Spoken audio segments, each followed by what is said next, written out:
This is the plaintiff, Juan Lopez. He says he and the plaintiff used to be great friends, and they helped each other out often.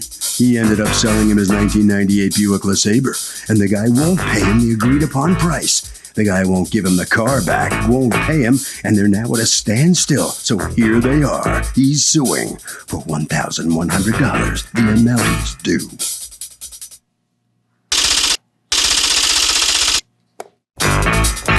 This is the defendant, Henry Dorsey III. He says the plaintiff was supposed to have the car fixed for him when he bought it so it could pass inspection. Well, lo and behold, the car did not pass inspection because the exhaust system is shot. It needs about $1,000 worth of repairs. He's not giving him one more penny, and that is that. He's accused of exhausting a relationship for good.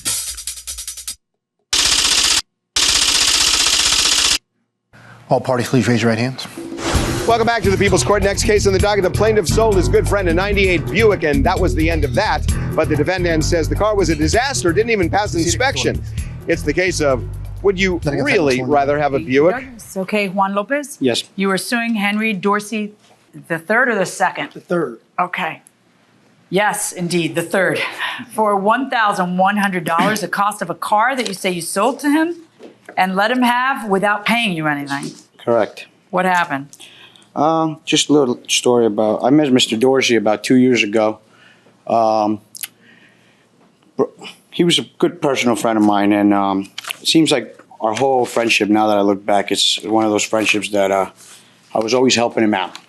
I got him a job at the company I worked for. I helped him out financially numerous times. You get him a job with your firm. Get him a job with the company I work for. With the company you work for. April 18, he got let go from the company. April 22nd, he was supposed to pay me the car. So you sell him a car. What kind of car is this? I sold him a 1998 Buick LeSabre with 159,000 miles. For how much? For $1,100. Did he pay you anything? He paid me $100 of that. Did he pay you anything more than the $100? No, ma'am. Now, according to you, you paid more than the $100? Yes, that's how I got the title and stuff. You gave him the title without him finishing paying? I gave him the title with a written contract saying that he would have to pay me. Right, but most people like wait until they're paid to transfer the title. You didn't do even that much? No, I made a mistake. So now, according to you, you pay him how much? $450. What does your receipt say? Do you have a receipt? No, I don't. Did you pay him in cash? Cash. Why would you pay somebody cash without getting a receipt? He's not a business. It's not like I'm going to a used car lot or something where he's going to hand me a receipt. So how's this working for you right now? It's not working at all. Right. So so instead of rolling your eyes when I ask you why you would pay cash and not get a receipt, now it looks like you made a mistake, right? Oh, I did. I made a mistake for not getting it written down. Cash shouldn't leave this hand without a receipt coming into this hand. And if you have to grab, Douglas. Toilet paper? And? A crayon, maybe? Yeah, and just write out a receipt. You've been here before, haven't you? I have once or twice. Then that's what you do. Okay, so according to you, it's 100, and according to you, it's 450. Fascinating. And then what? Basically, he got let go. So the agreement was I sold the car to him on 3/22/12. Okay, and let me see the paperwork from the sale. If you notice the first line, he started signing, and he was a mistake, so he signed underneath. So my signature is on the first line.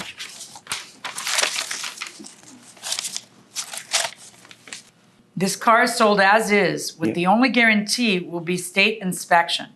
I have 30 days to make any mechanical corrections if it does not pass state inspection. Oh my God. That's not really as is. As is just as is. Why would you guarantee to do that?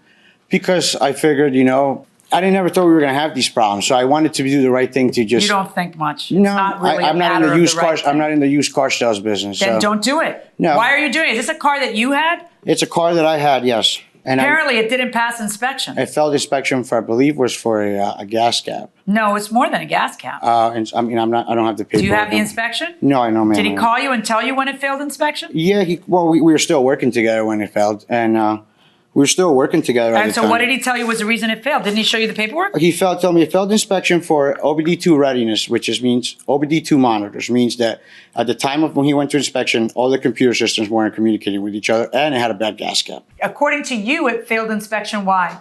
It failed inspection because he erased the codes with the little computer that they use to read all the stuff. and the New Jersey inspection computer was not picking up those codes for the car.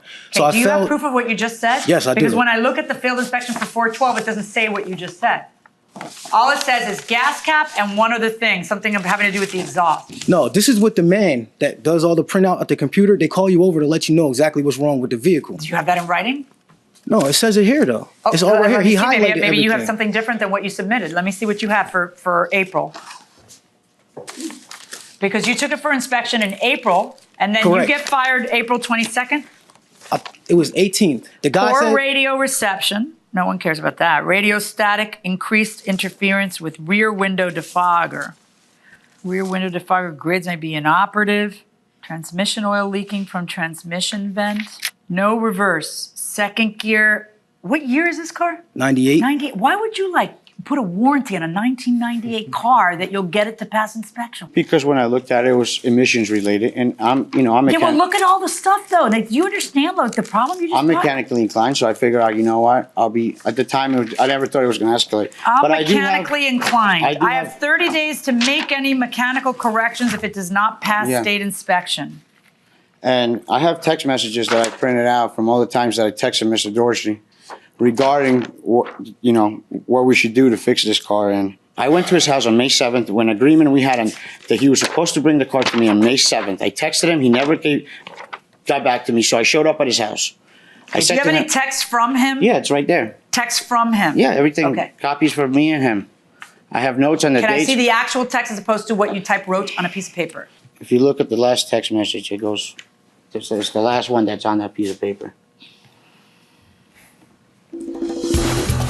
So, if you're making a deal with a really good friend, would you ask for receipts?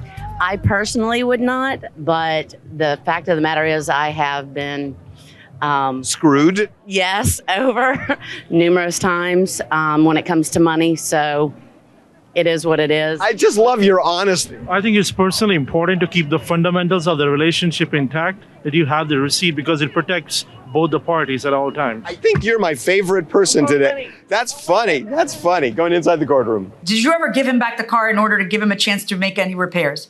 We're supposed to meet after work. I leave the keys with him. I would leave. So did you do that? I left the keys with him. I even tried to meet him. I have text messages here where I tried to meet him on the weekend. He said he couldn't do it because he locked the shop keys in a truck. But I see text after text after text, him calling you, him saying, call me ASAP, the 22nd, the 25th, the 30th, call me ASAP.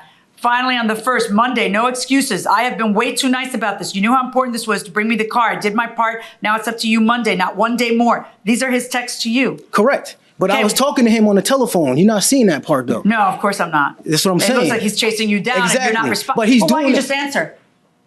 I would call him, though. Why would I answer him? I got a cell phone number. And you don't even bring it to a repair to get estimates for the repair until June. Why hadn't you gone to find out? See, here's the problem. If I see you not taking the car to him, which that's how the text looked, like you're avoiding him, so he can repair it, and I see you not taking it to anybody else to repair it until a month and a half later, it looks like maybe you just don't feel like paying for the rest of this car. You have one estimate from a third-party repair shop for $2,262.09. What evidence do you have of which of these items are in order to get it to pass inspection? In other words, what somebody will get me is a repair estimate from a place that says these are the 6 things that it has to do to pass inspection. Yours doesn't say that because I'm sure you told these people to just tell you everything that needs doing on the car. But your warranty isn't for everything that needs doing. Your warranty is for what it needs to pass inspection. How am I to look at this and figure out what here is to pass inspection? I can tell from this that one thing, exhaust catalytic converter replacement, says failed inspection. That's $120, and gas cap, of course, we know, which is $36. Well, I bought the gas cap I'm sorry, I'm already. in the middle of a sentence. Those 2 things I know have to do with the inspection. How do I know, based on looking at the inspection, what else on this estimate has to do with the inspection, and what is just you improving on the car? But I'm not improving. The exhaust. And a brand new AC compressor? Where's that on the failed inspection? The AC compressor? Yeah. That was an agreement that he made with me, though. That's just mechanic stuff that's wrong with the car, correct? Some of that stuff is Okay. not for the So you inspection. admit that the AC compressor has nothing to do The with the AC failed compressor and inspection. radiator is a whole nother subject that me and him had. Okay. So But you the- know that has nothing to do with the inspection, Yes, right? I know that. All right. Here's how we're going to resolve this. Number one, I find that the defendant can only prove, and it's really by virtue of the plaintiff's admission, that he paid $100 for this car. He has no evidence that he paid more than $100, the $450 as he says he paid, because he has no receipt for that. Number two, I find that the repair estimate, which is obtained 2 months after the sale, and once everything hits the fan between you guys, is a little bit suspicious. But from looking at it, there are certain things that I can do my best to correlate, because you did not bring me something that says this is what it's going to take to pass inspection, which other litigants in your position have done. I can only do my best to attempt to correlate that to the failed inspection of April 12th. But the failed inspection, remember, is for not being able to read codes, as well as the things that it does list in there. But looking at the repair estimate and looking at the money that's owed, I'm going to do a little rough justice and declare as follows. I'm going to allow the defendant, because of your warranty that you should never have given on a 1998 car, $300 allowance to make repairs in order to pass inspection. I'm going to order him, therefore, to pay you the rest of the money that I find that he owes you, which is a judgment in favor of the plaintiff in the amount of $700. That's my judgment. Defendant first coming out of the courtroom here after this ruling here by Judge Millian. What's your thought on this? A bunch of bull. That's Why what do I you think. say that? Why? Because I just been robbed, basically. By him? Both. Wasn't he a good friend to you? Wasn't he a good friend to you? He was all right. But good friends don't do that. You're gonna fix the car, you're gonna fix the car. You're not gonna sit here and say you're gonna fix it, then don't fix it. You keep putting me off. Then when I get fired, now all of a sudden you're chasing me after I get fired. What happened to the months before that? What you do then? You wasn't chasing me then. All Why? right. Okay. All right. All right, Right this way, thanks. okay? All right. We'll send you back around. All right, come on in here. What's your reaction to what he's saying? You know, his reaction is, it is what it is. I got at least the money I got for the car. I'm glad I did. Warranting a 1998 car? Good idea? Never, mistake I'll never make again. Harvey? Okay, so here's my argument. It is more important to get receipts when you're dealing with friends, because it's not only about the item that you've bought or sold, it's about the friendship. So what I would do is, you don't necessarily have to say, I want a receipt from you, but emails are such a great thing, and so are texts, because it becomes a written record, and you don't have to write it like it's a receipt, but you write a confirmation of what actually happened, but you do it in a conversational way. And that way, you can basically have a situation where you have a receipt, and the other person never knows that you even got it.